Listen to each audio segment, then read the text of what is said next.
3, 2, 1, go.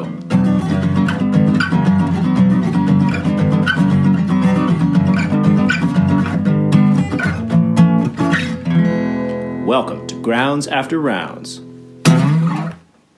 I've been waiting for Anne Arundel Community College to send me like a notification that they're going to have the ceremony where they name the library after me because of all the money that I gave to that school over the years.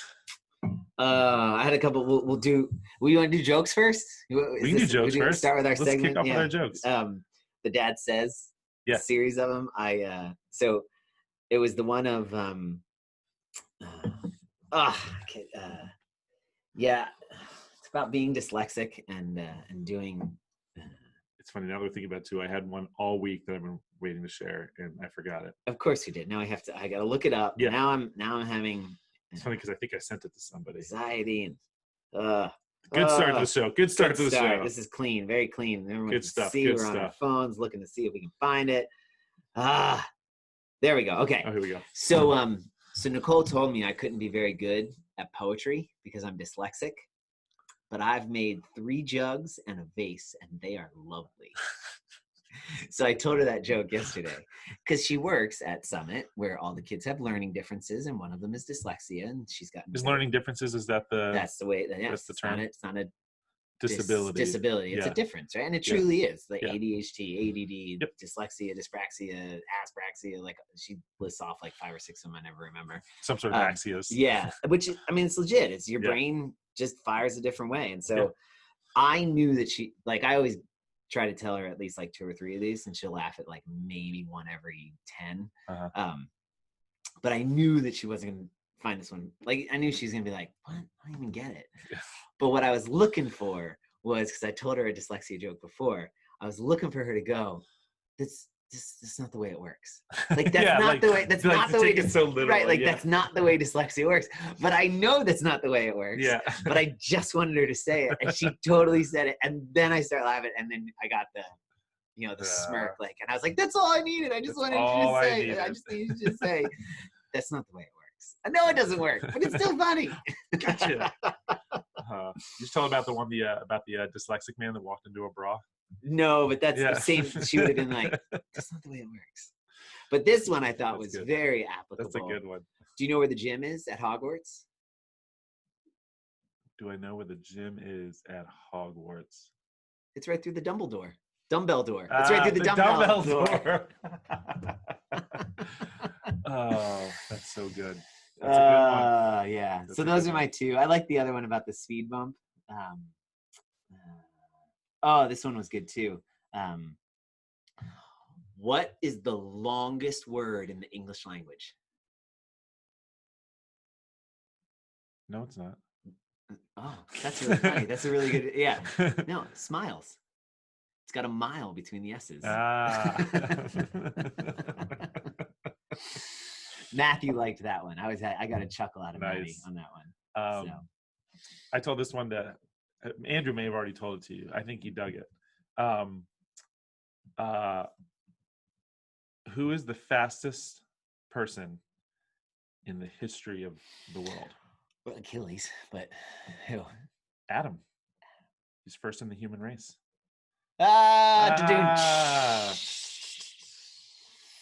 Adam of Adam and Eve. For gotcha. you non-history buffs. Yeah.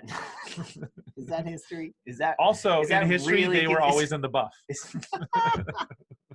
that really considered history? We'd have to consult an actual history. I don't know, how many ribs do you have? Do this all day, folks. I'm starving. I could totally go for some ribs. Yeah, I made eggs for Megan Fee today. Didn't make enough for myself, and now I'm hungry. Yeah. You got your maple bourbon brew. Yeah. So I don't understand. So explain this to me. It's maple infused beans. Is it maple? Like what?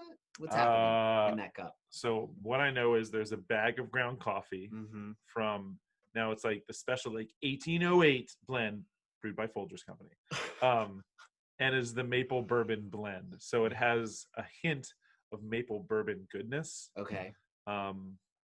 Splash with some almond milk. Call it a day. So it's good. It's a fun little flavor. That is good. for me, it's like if I'm drinking coffee without like a sweetener in it, then like that gives me that like flavor that's not just black coffee for me. So I dig it. Yeah, my sister and Mal got it and was when I went down and visited Maddie Jones in Florida, she showed me the technique that Spencer, her husband, had taught her. Dude, at first I was like, this is ridiculous. Just grind the stupid cup. Just grind the damn beans and put it in a coffee maker and let me drink my coffee. Oh, so the slow pour? Oh my God. That's how I make it. Like, yeah, like weighs out the beans, grinds the beans, pre-wets the thing, pour it up, and then like we had and I'm like, oh my God, this is so good. So much better. Like it's so much better. Yeah. And yeah, to the point where I don't have the patience or the time. I'm sure I have both if I really wanted it, but I just used an espresso. But I've like totally like slowed it down a little bit. Yeah, it's still not as good. Yeah, we have so we do have a grinder, but what's nice is this is already pre-ground, but it's like, but it's always best. Like coffee's the best when you've just ground it. Yeah. And then do the pour over. She's got like the electric tea kettle or the kettle, so it like got it to the exact temperature. You're so fruity. This is all Megan, all this stuff. You're so. But she's like, I can't stand when I make it though, because she's like, you have to have patience. And so it's like, so you have to pour it over and then let it bloom, whatever, for like 30 seconds. Then it's a real slow, like pour over as it like because drips. it like releases the gases and stuff. Yeah. And yeah, she was explaining it to me. And Meg's like, you're going too fast. I was like, I can't go any slower. Leave me alone! I just want to drink this goddamn coffee! I just need to make. What you should maybe do is like make a shot of an espresso. Shoot that, then do the pour over, because then you're like, okay, I feel better now. Well, it's funny. I did a pour over and then I did an espresso, and I was steaming up some milk for Meg, and I said, babe, I made you coffee. And she's like, she goes, oh, it's like, I'm gonna cut back on coffee for a bit because I'm gonna start drinking some tea. So she goes, would you mind making me tea? And I'm like, so I just took like the espresso and just went into my coffee and had a nice black guy coffee with 2 shots of espresso, not black guy. Oh, okay. I heard you. I think I've told that story. Yeah. No, first time I was asked for a tall black guy. I thought like, when you were working when I was working at Starbucks. It's like, Wes, this lady's looking for you. It's like, no, dude. No, man. 2 shots of espresso. Yeah, you're a jackass. It's like, I don't know what that is. Well, seriously, she said, and I think she meant you. Like, I don't know. I'm very confused right now. She didn't say handsome, but I just assumed. Boom. We don't know Wes, and he's not here to defend himself. I know Wes. But and he was probably devilishly handsome. He was a handsome dude. That's what made it funny. There's a reason. I'm not kidding. There's a reason he has. Does he have 6 kids? 5 kids. And at one point, his ex-girlfriend was pregnant while his current girlfriend was pregnant. Whoa. So I was like, he's a handsome dude. He told me one time. I used to all the time, whenever he would leave for work, because the coffee shop was attached to like a convenience store. At least once a week when Wes was leaving. Condoms. Oh, I would go and grab him a box. I go and grab him a box and be like, make sure you take these with you now. It's a weekend. Sweet Wes. He was a nice dude. I love Wes. Anyway. Fun story. Cool. So you have a plan. So we have a plan. So that's how we're gonna kick off our banter. Yeah, I like the jokes at the beginning too, because I feel like most people now we might be setting ourselves up for people to not listen to the rest of the podcast because I'm pretty sure they got the best part. They all listen. Yeah. So I don't know. I think it keeps them around. But now it's time for our wow wow wow wow woo woo. I thought you were gonna week in review. I thought you were gonna do something off the phone. Well, I haven't made it yet. Oh. Week in review. One time we were at the baseball game. We were at Josh's baseball game, and one of the kids did something, and I go, oh God, how did I do it? Bell Astro, play of the week, play. Okay, yeah. So I went like, and from the stands, I went, ladies and gentlemen, that is the week. Or the Pal Astro play of the week, Pal Astro play of the week. and I don't even know why I just did it, because it was Michael Jones made from Mike shortstop Jones. An amazing play, and the one you got Gus, but then you got Gus's son. He like pops his head out of the dugout and he goes, "That that was amazing. Oh I haven't done it since. That's so But funny. yeah, like, you know how you just kind of get into that zone and you like hit it and it was good. Mhm. That sucked, but like No, that was good. Like I was there. I was there. But you know what I mean? Like it goes on the big screen and it's like lightning bolt, pow, pow, pow, Astro play of the week. You finish off like brought to you by Tom Donahue's used cars. Totally. And then like the play, and then it's like, then it does the slow motion. Mike gets the ball, one hands it over to first, gets the first baseman is fully stretched out. Yeah, You know, like it awesome. was, and it was when it was still early in the summer season, so it was like the only sports that was happening. Yeah. So it was like fun. We're sitting on the sideline, you know, watching the baseball. And yeah. Have you gotten yourself one of those bubbles you put over yourself? Have you seen those? I have, but no. I'll tell you, it's very interesting. Sorry, weekend review. This is our weekend review. It's very interesting to watch the difference between the sports. Yeah. So soccer, very rigid rules. And Nicole and I were talking about this weekend. I was trying to figure out why. Like baseball, there are no rules. Those kids are on top of each other in the dugout. Like it's kind of ridiculous. I feel bad for some of the kids who try to wear a mask or a buff, and you can tell like they're actually concerned and worrying about it. Whereas you have like, you know, Josh and Huey, like, and Tommy, like literally on top of each other, and like hugging and, you know, like looking at their phones, but not really during the game. They're actually quite good. They pay attention to the game. Then you go to soccer and like we're in masks and like yellow PPE suits and like, you know, rubber glove, not really. Yeah. But like they're very like, you will only drop your sons off in the parking lot or Blair off in the parking lot. You will wear a mask. Only, you know, nobody comes to the sideline. But then we went to a soccer tournament, and we were the only parents in masks. None of the other team's parents were in masks. So I think what it is a combination of Maryland United, which is the club team that Matt plays for, and the fact that we play at Indian Creek campus. Indian Creek has very, very deliberate rules. Because you're on a school campus as well. Correct. Yeah, like they've laid out what Maryland United needs to do as a club in order to continue to have access to their fields. Right. So Maryland United has been very explicit, like, you will do this. And so they kind of have a once. Are the kids wearing masks while they play? No, they wear them down to the field. And then when they get down to the bench and get their stuff on, they take the masks off to go out onto the field and play. They're supposed to, when they're on the sideline on the bench, wear their masks, but it's gotten lax and they don't and stuff. And so it all makes sense to me. Like it's a preventive measure that, as it gets more and more difficult to relate the said preventive measure to, like, I haven't seen anybody get COVID in my direct circle. So the fact that I'm not seeing that, it makes it very difficult subconsciously and consciously for me to continue to do the preventive measure, right? Like if I were to have a loaded weapon and I would shoot that loaded weapon every single day, I would know very well to keep my loaded weapon pointed up or to the ground, and never like, can you look at this for me? Right. Oh, well, there's something in there. Right. You know what I mean? Because you know the preventive measure, the safety procedures directly relate to something you've seen or that you see every day and are reminded, like, this causes this. This is a very difficult thing. There's, you know what I mean? Like, there's no direct cause. And so it makes sense that people start to get fatigued on like, oh, I'm going to do this. I'm not going to wear it here. I'm not going to wear it here. Everything you're being told, like, you're hearing all kinds of stuff over here, and then you're all kinds of stuff over here, and trying to figure out, like, what's the real and so that's where it was just, I found it interesting, the difference between it. I don't know how I got on that tangent, but there's a major difference between the sports of, like, and I mean just baseball in general. They are so gross.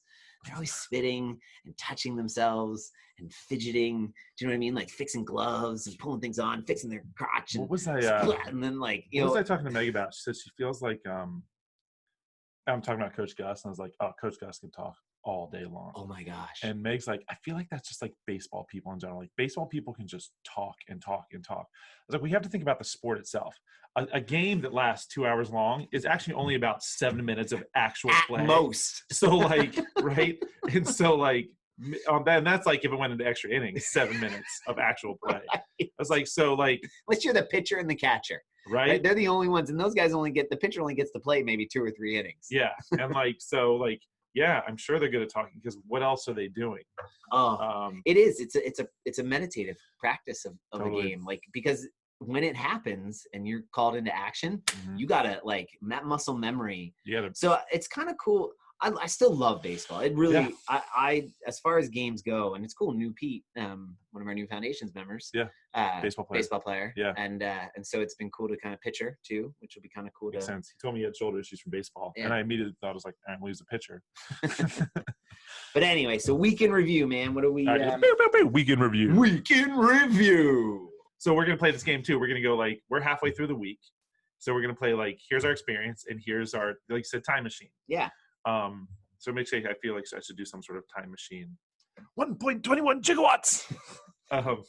Week in review. But let's start with Saturday. Let's go back to Saturday. Okay, because Saturday was that fun little shipper. I like saying it French. Shipper. No, Shipper. The R would be silent. And we will be seeing those movements, those exact movements over the next 3 weeks? 4 weeks. Well, 3 more weeks. 3 more weeks. So it's a month of that amount of work modified in the delivery.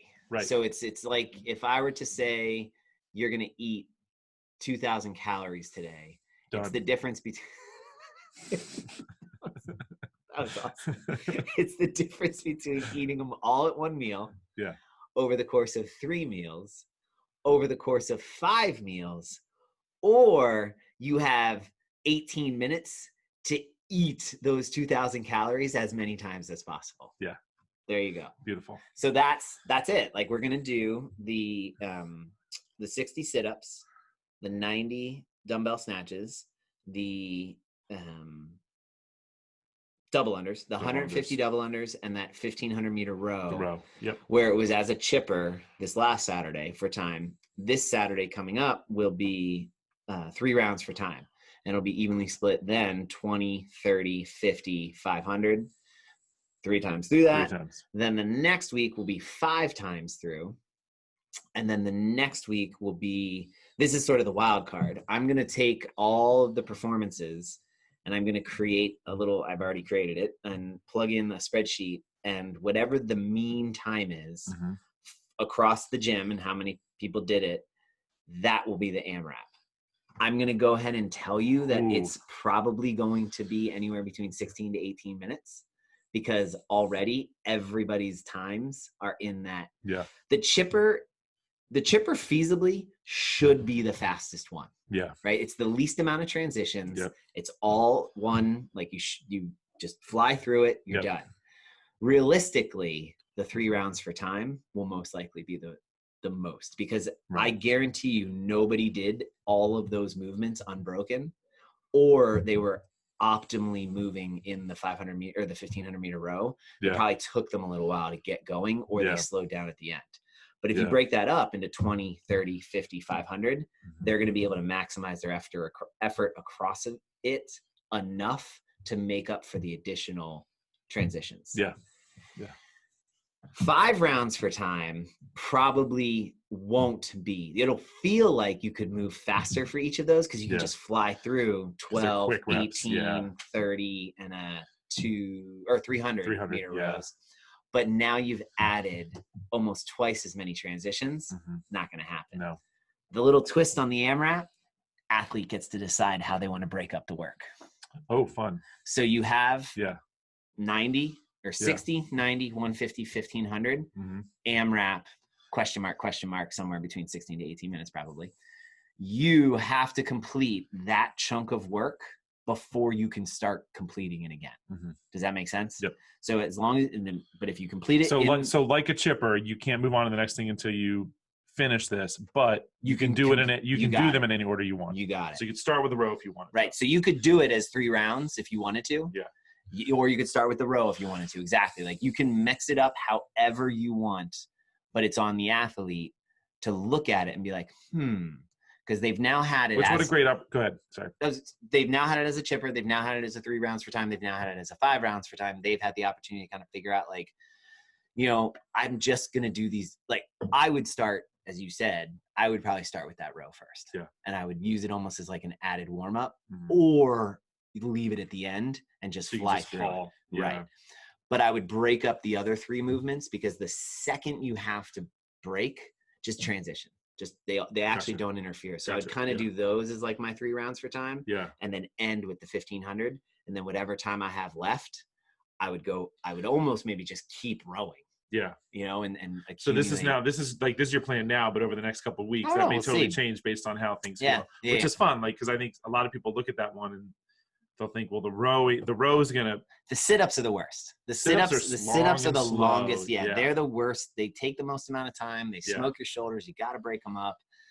The dumbbell snatches are next worst, because they're really hard and they smoke you. Yeah. Keeping those in like 20 and 30 rep sets is probably the best bet.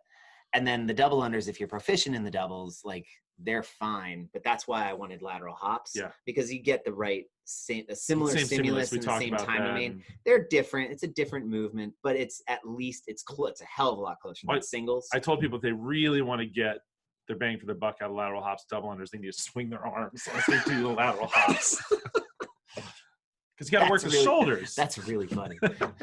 Or you could do it the Jen Koppel's way, where she's downhill skiing. Yeah, it's amazing. It's so smooth. She's just like, yeah, I'm serious. Like, I'm like, man, you're good at those. Same thing. I was like, she looked like she's like lateral hopping, but why does it look so much like smoother? Because she's downhill skiing. Yeah, straight up skiing. That's awesome. She's got a little shoulder dab. Like it's awesome. Oh man, I'm not. And Jen, if you're listening to this, I'm not making fun. Like legitimately, one of the best lateral hoppers we have in the gym. They said they look so smooth. Like she could have done them for an hour. Yeah, agreed. Yeah. Oh gosh. Cool. So there you go. So that's Saturday. So that's the next few Saturdays. And you had a question you wanted to say, and I kept going. Oh, you ended up answering it. So it's good. Yeah. See, that's why I always wait for the person to finish. You're very good. They probably have very good at that. I've learned. No Vyvanse either. I haven't taken that in. When was the last time Devon gave me some? So illegal. Because I couldn't. It's like, wait, I have to schedule an appointment to go see this doctor, to then have to go get this thing, then take to the drugstore. Yeah, it's called controlled medicine. But every drugstore I went to, they didn't have it. That's weird. Yeah, they kept telling me they didn't have it. And I was like, this is really annoying. So I was like, guess I'm not getting Vyvanse. And I lost one of the prescriptions, because he gives me all 3 of them at once, which is great. But you can only get like a month's dose at a time, and they're all dated out. So like, this is, I mean, like seriously, like this is the like I need this is exact like this process does not work with why you get them. Like it's the worst thing ever. Oh my god, it's like controlled substance. Like I don't know, just give the doctor a stash. And just say it like, I've got a certain set of patients where this whole thing ain't gonna work. It's not gonna work. I need a different solution. That's funny. But it's not funny, haha. But it's funny, a little haha. It's just like it's ironic. Yes, it's like very much so. Like it's just like okay, and it sucks. Yeah. So I mean, I'm fine. So coffee helps. So anyway, so here we are. We're at Wednesday. So let's start with Monday. I was so that was that beautiful kind of down the ladder, up the ladder. And I like the row. I like to start with the row and the finish with the row. With a little row in the middle. Yeah, with a little row in the middle. But like that first row, I think everyone just came out. I love after that row, that first box jumps is like, oh God, okay. Yeah. But I feel like 30 was like the perfect number. It's just like you can keep moving. Yeah. Yeah. But when you told me like you're just like I'm going full send on this, or I went full send. Well, again, I a lot of times get the opportunity to see, Brian Meyer or Mike Batista. You've seen or 3 Luis. classes. Yeah, I've seen a good John. I get to watch John do it. Like I get to see totally, depending on the movements, kind of a smattering of different athletes, and even folks who scale and modify stuff. I get to see them do it too, and get a sense of like, okay, like I know where. So this one, I got to see Brian do it. Yeah. And I knew that it's a good one for Brian. Yeah. It is. And he can row he can usually row faster than I can, but I can do the handstand push-ups better than he can. We're about even on the box jumps. Right.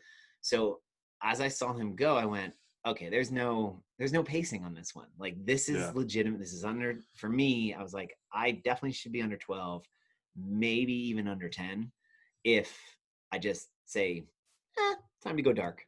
And so from 3, 2, 1, go, I put those calories per hour pace well above what I would want to in like a open WOD that's, 20, 30, 20, 18, 20 minutes long. Yeah. And it played out. But I mean, none of those things, other than the box jumps, the row and the box jumps, they don't really interfere. I was wondering, like, for you, if like the handstand push-ups were like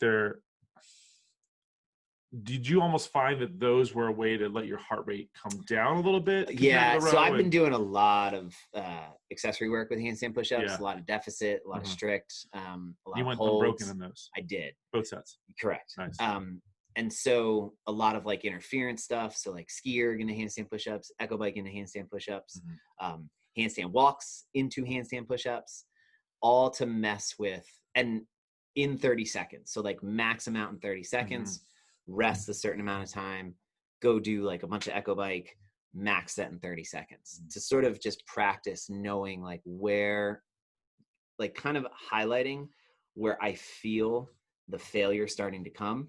Or the fatigue set in, because the second you trip that fatigue line, especially like something in handstand push-ups, they ain't coming back. The wall, And so I know where that is, but I did feel it in this one. The first 20, they were fine. They're fine. The second 20, I felt it right about 16, 17. And then it's just, okay, I just got to get a deeper kip and really open those hips. But they're not, they were, like I said, I've been doing all deficit. So this is, so it was nice. Which makes me think like when we were at the gymnastics course and they said, whenever you're practicing pull-ups, train the chest of our pull-up. Right. So then, because when regular pull-ups show up, it's like a treat. Right. But then chest and train a lot of strict. Because because once you get the mechanics and the movement of the kip down, it's not it's the kip is a conditioning thing, not a strength and movement thing once you get it. And so that's what I've been working a lot on, is a lot of really strict movement, strict pull-ups, strict handstand push-ups. My handstand walks I've let get a little sloppy, but I want to get them back to, you know what I mean? Like, because again, sloppy movement is less efficient. Mechanics, consistency, then intensity. So to get intensity, sometimes in the moment you sacrifice the consistent mechanics, but knowing like, okay, this is going to cost me later on. And so when you're doing practice work, and that's where I felt this workout, having been very deliberate in my practice, when things got a little messy, I didn't completely burn out. And I was able to come back to the row and actually negative split. I think I went like 202 and 155. Nice. So, and again, I'm not a very strong rower. Where I make up for it is in the other movements. They don't interfere with the rowing as much as, say, like somebody who could pull those 40 calories in like 145, then do the other movements. And then, like, you know, if you visually look at it, like I'm chipping away at them and they're having to pick up the pace too. Then we hit the erg at the end and they're bonked. They start to bonk a little bit. That's where I've used, as an athlete, I've tried to use my weakness as the thing that I know where the other strengths are. So I know I can take a little from them and give a little bit. So I push that row hard for me. As you would. Especially that last row. It's just, it's straight up just to like, just go. There was no pacing at that one. Nope. And I was hitting, so Brian told me, he's like, he tried to hold between 1,250 calories per hour. I decided, okay, I'm going 12, and I went 12 plus to 1,300. By the end of the first one, I was in the 1,300 range, and that second row, it was like 1,400 all the way through. And so that's good, like really good for me. Like I was really, really pleased with how that played out. I was fun like going through that, and because you told me your time earlier, and then I remember hitting that time because I finished in like 13 and a half, something like that, and 13:35, and I remember hitting like that 9-ish minute mark, and I forget where I was. I don't remember where I was. I was most probably likely like in the box jumps or finishing handstand push-ups. It's like right around there, and I just remember seeing that and just thinking like, God damn, like I'm tired, but I feel, very like Sarah Sigmund's daughter. I think I had some more left. Not Sarah Sigmund's daughter, but no, but it was totally that, like, Yeah. So anyway. So the arc of the week, Yeah. we'll come back to it. I would Yeah. say this one on Monday was a time, like, just go hard. Mm-hmm. But the handstand push-ups, you got to be a little bit, there's some skill in there. Yeah. Right. So it's not just a close your eyes and just go. Mm-hmm. Like it was a conditioning focused workout. It was all body weight, Mm-hmm. gymnastics and rowing, Mm-hmm. gymnastics and monostructural. And it was in that, 10 to 15 minute mark for most people. It should have been in that 10 to 15 minute mark. Yeah. As an athlete, if I'm coaching myself, I'm going to say, hey man, no more regular handstand push-ups for you. Like, you always will be doing deficit from this point forward, because they're going to show up at some point. And worst case scenario, they show up in the open as just regular handstand push-ups. Yep. Hey, well done. Yeah. But so that's where I would, like, if I'm that athlete, if I'm my coach, that's what I'm telling me. Tuesday. So this one is, you tell me what you thought of it. So, like, I guess kind of where we talked about, like, kind of going all out on Monday, but now you're talking all out 10 to 15 minutes. This is all out for a minute and a half-ish. Exactly. And then you get a lot of time to rest so that you can try to do that again. Correct. And the bike, like we were saying, yes, we were talking about it beforehand, is, that bike, you have to try to not get 5 calories done in a minute, but, like, you can get on that bike, get 5 calories done relatively quick. 30 seconds. Yeah. Like 20 to 30 seconds. On the long end. Yeah. And the thrusters, I loved your description in the class plan, was like, they should be heavy, not like, oh my God, but like, they should really challenge you. Yes. You shouldn't have to put the bar down, but they should make you want to think about it. Mm-hmm. And I think everyone found a really nice spot. Awesome. In those Agreed. thrusters. I was so impressed with people picking the right weights. Yeah. It was so fun to watch. Yeah. And there were a couple people that I was like, add 10 more pounds. Or like, I was like, just do it. Yeah. Like, you'll be glad you did. And they all did. And so it was awesome to see, like, people kind of struggle through those, but get them done. Yes. And then the skill work on the bar muscle ups, just kind of watching people click with that.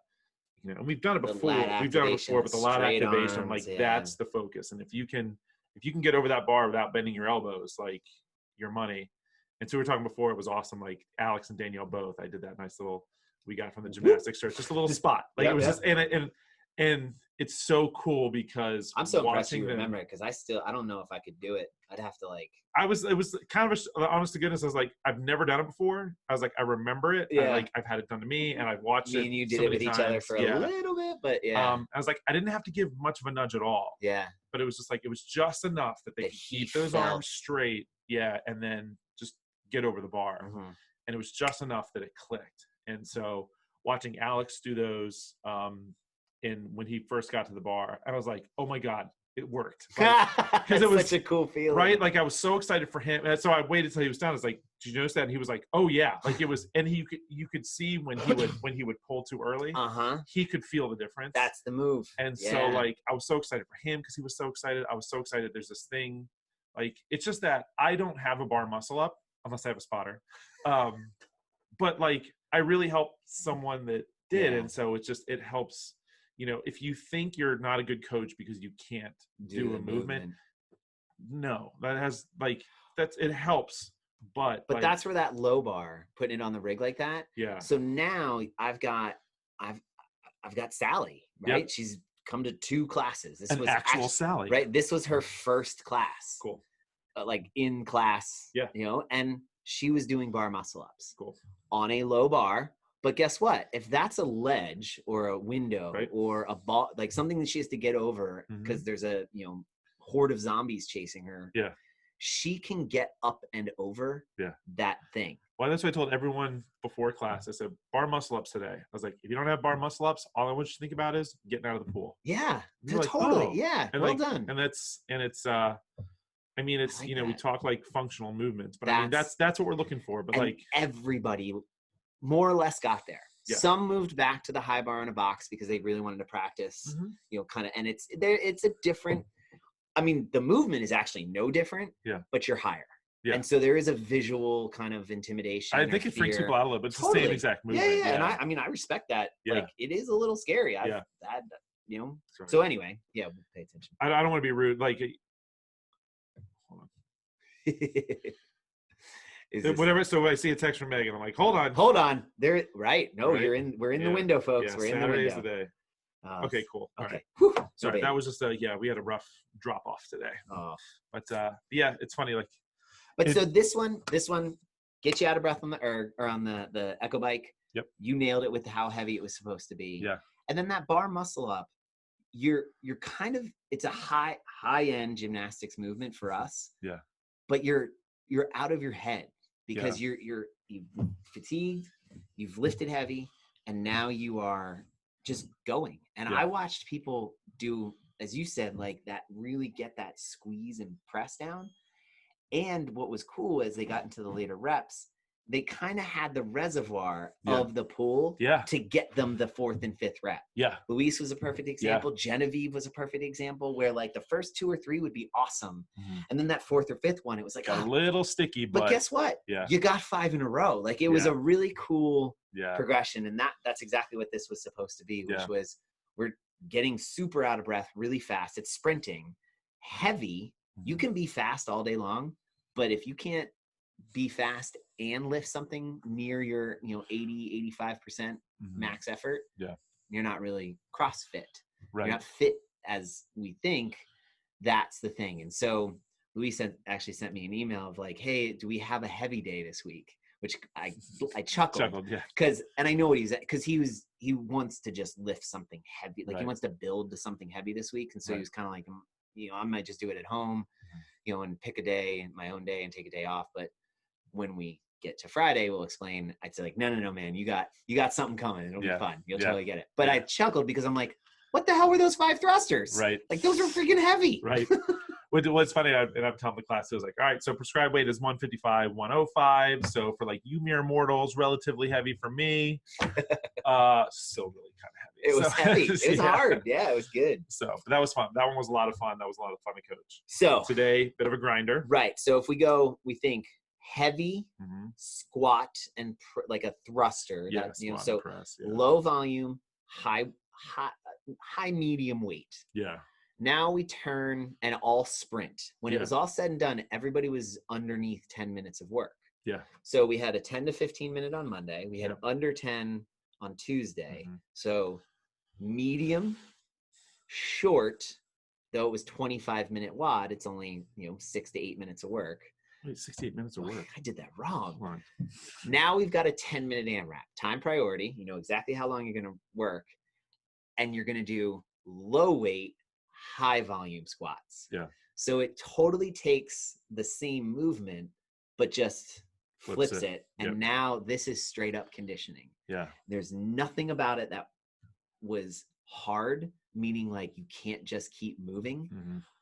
Just keep moving. Just keep moving. And I heard a lot of people were like, geez, I did not think those squat cleans were going to be that tough. Yeah. But hey, FYI, the med ball squat clean is a beautiful movement to dial in, recalibrate, practice hip explosion and fast pull back into the squat. Yeah. Guess what we got coming on Friday? Tell me, Jack. We've got power cleans, front squats, and heavy squat clean, a complex of a power clean into a front squat, into stay connected from the ground squat clean. It's gonna be awesome. It's gonna be awesome. And you've got 7 rounds to build to the heaviest. You just do that complex one time, but you got 7 rounds to build to it. Yeah. And so now everyone is, whether they know it or not, their legs are gonna be a little fatigued from the last couple of days, but we'll be okay. But they're primed to get that clean and crush it. Yeah. Like that, the med ball clean is and you will just think about too, like that repetition. Like, and that's where it said you were in taking a relatively moderately heavy load down into a squat while you were tired. Now here's the high repetition. Exactly. Like it's beautiful how they just kind of build on each other. Yep. So I like this weekend review already. I know. It's cool seeing the big picture.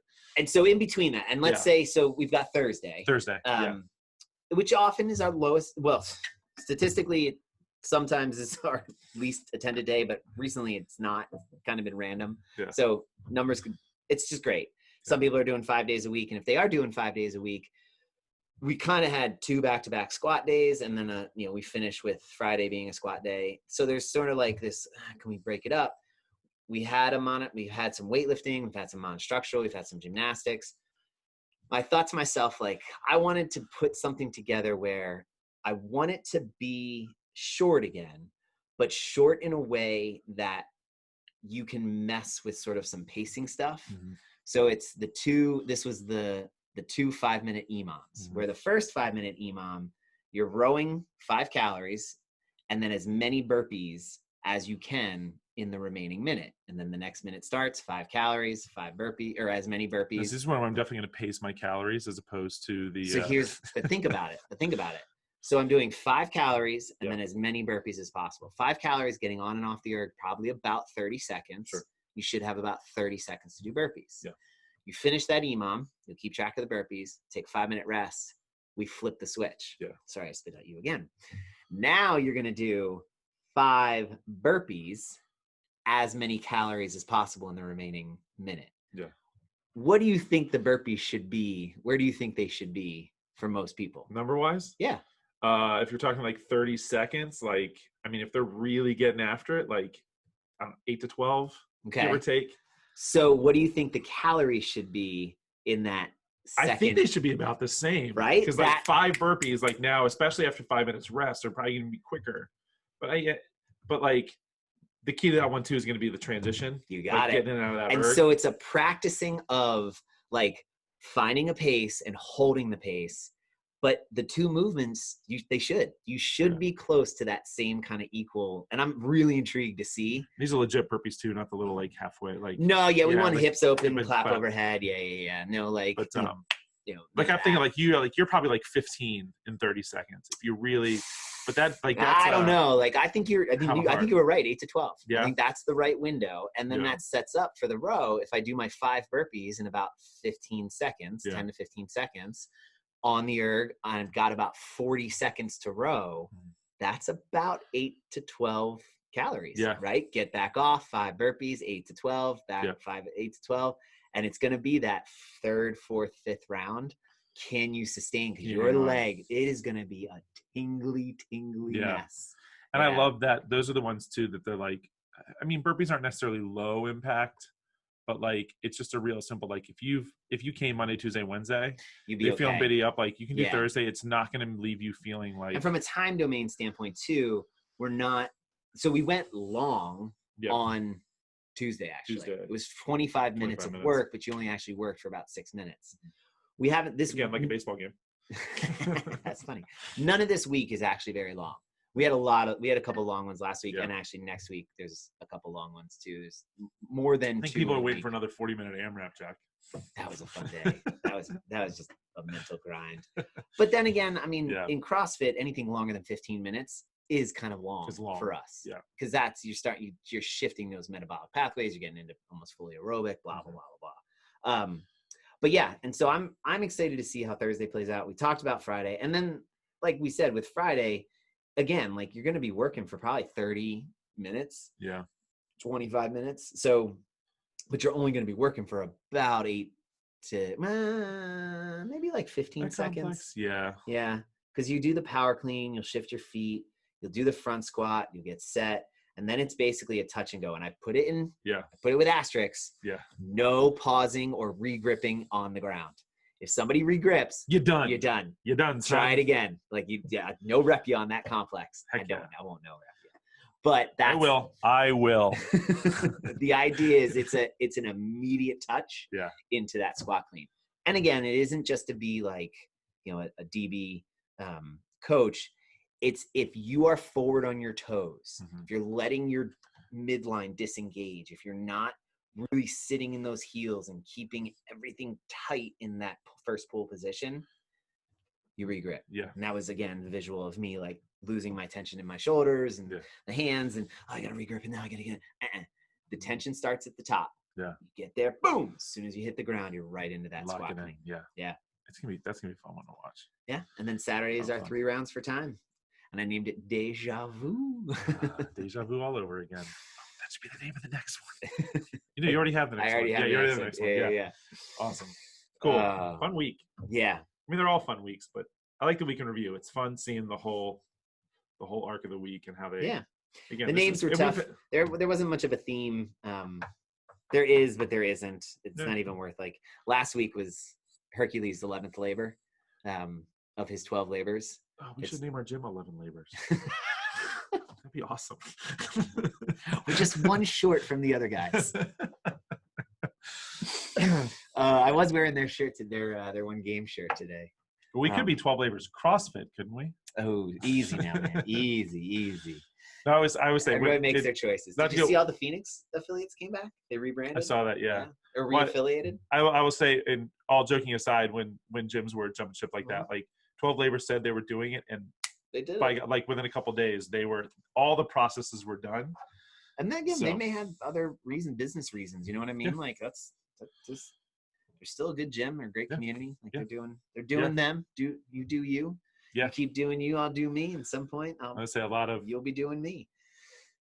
So Nicole said there was a kid in one of her classes. I think he told me that. But it was like the little guys that she was just like lunch managing or something or whatever. And one of the boys said that to one of the girls, and she was not really paying attention. Heard it, goes, wait, what? Did he? That's so funny. That is inappropriate. Do not say that. So funny. Kids got game. Cool. Well, that was cool. I think, we can review. I like the structure. Banter, jokes. I feel like now we're at Wednesdays, because Shelly has Mary. Yeah. I totally think when Shelly comes in, we just need to do a Shelly shout out. Yeah. That just needs to be a Shelly shout out. And then you just hear Shelly go hi guys. And then walk in. We have to add that. That would be kind of cool. Shelly, come here. Sorry. That was so loud. So cool. All right. What you grateful for? During Mondays, Brian Lounsbury and Ryan Brune, I'm so glad those guys are 5'15". They're so Brian is just awesome. And I'll tell you, I don't want to objectify Brian, but I think he's leaning out a little bit even more now. And that dude has such a great squat. But Brian is just so he's just so happy and go with the flow and I agree. And he's just just one of the nicest dudes ever. And then Brian is super go with the flow, and he's super nice, but he's that dry, kind of sarcastic sense of humor. And he, of course, that's Joy's boy toy. Yeah. And he just kind of laughs and does whatever he can to play with it. But they both got on the row at the last row at the same time. The 40 cal. Right. And they're right next to each other. And Brian looks over at Ryan and goes, and he said something let's go. And looks right ahead. And Ryan had oh shit. Because Brian hauled it on that first row. And they were neck and neck until about 28, 29. And Ryan started to pull away. And I think Brian started pulling a little bit. He wasn't using his legs as much. And so Ryan just got him. But it was so funny because Brian looked over at Ryan, smiled, and said something let's go. And Ryan's heart sank. That's hilarious. It was so fun because they were both just, anything that they had left. And I'm pretty sure Ryan almost puked just to beat Brian. But it's so funny. But Brian talking it's trash. Not normal for it him. Was for Ryan to go that hard. Ryan to go that hard and for Lounsbury to talk some trash. It was so it. funny. So that was just a really fun moment. That's cool. We had a similar one. This isn't my guy. It's between Kevin Mish and Luis. Yeah. There was that final run up and down the hill. Oh, it was that 100-meter, I think. Yeah. Remember last week or 2 weeks ago? And same thing. Kevin heads out the gym and Luis heads right out behind him. We actually didn't talk about Wednesdays either. A little bit of why the structure of the running out. Observable, measurable, repeatable, folks. So if I pick a spot in the gym that is closer to the door, my 400 meter ain't a 400 meter, right? It's the idea of having points for people to go out. Mm-hmm. And so that was why we practiced that today too, was to have the set standard. So everybody could legitimately say well, your 50 meter was the same as my 50 meter. Right. And not that it's a competition. No, but it's nice to know oh, okay, yeah, this made sense that the 50 meters should have been taking somewhere between 20 to 30 seconds, 25 to 35 seconds. And everybody was right there. Yeah. So anyway, I digress. But yeah, the little side competitions that are legitimately healthy and friendly are really freaking cool. Yeah. I think it was, Love it. I feel like it was Kevin and Luis one time on like a Saturday, and they were going for the run, and they were both like, I was them. I can't remember who it was, but it was someone with Luis, because Luis is just lightning out the gate, right? Oh, And- it was and- no. It was the Assembles, the barbell one, and it was him, Drew, and whatever, and that's the one that Drew dropped the F-bomb as Luis came streaming that may have by. been what it was. Yeah, it was whoever went off. Oh, it was probably Roger. And I think I want to say it was that day, but I was like, "How'd it go?" And he's like, "I beat him to the canopy." That was. Yeah, so good. that dude can move. Yeah, Luis is fast. So my gratitude is the rain last night, because So it nice. canceled baseball and soccer. Shout out. Shelly! You have to say hi, guys. Yes, yeah. There it is. It's our new segment on Wednesdays. That it canceled soccer and baseball, so we were able to, because some of these I was going to do the soccer trip anyway. I love going and watching the boys play, and I love that they like it and it's fine. Yeah. But man, that was like 3 hours of our life that we just like got back because of rain, and I was like, oh, so nice. And it cooled off so beautifully. Yeah, it was really nice today. But yeah, I was very grateful for that rain Tuesday night. Rain. And so Except in February. then it's snow. You'd think. Depends on where you are. All right. Awesome. That's Well, a good cool. one. Yeah. Yeah. Cool. Baby Hoyt on the way. Maybe she's here. She is here. I don't know. So far, not What do yet. you still think? You never said anything on your Facebook. So I think the baby will not come until, I want to say Tuesday. Okay. But I've also been doing a bunch of reading, because a bunch of people are like, oh, the second one always comes early. Actually, statistically, only about 30% of the time does a baby. So this is all babies, first, second, third, 12th. Statistically, babies show up early less than 30% of the time. Okay.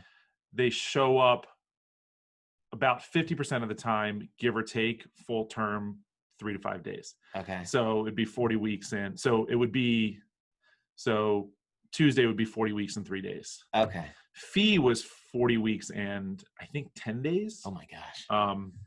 So I know Meg wants like a few extra days too, but I think no earlier than, or I don't think it'll be much later than Tuesday. Okay. That's my guess. Yeah. And Meg went to a chiropractor yesterday, and she's been going once a week, just kind of make sure. And the chiropractor said she can kind of tell when joints are starting to loosen up because the baby's starting to make its way.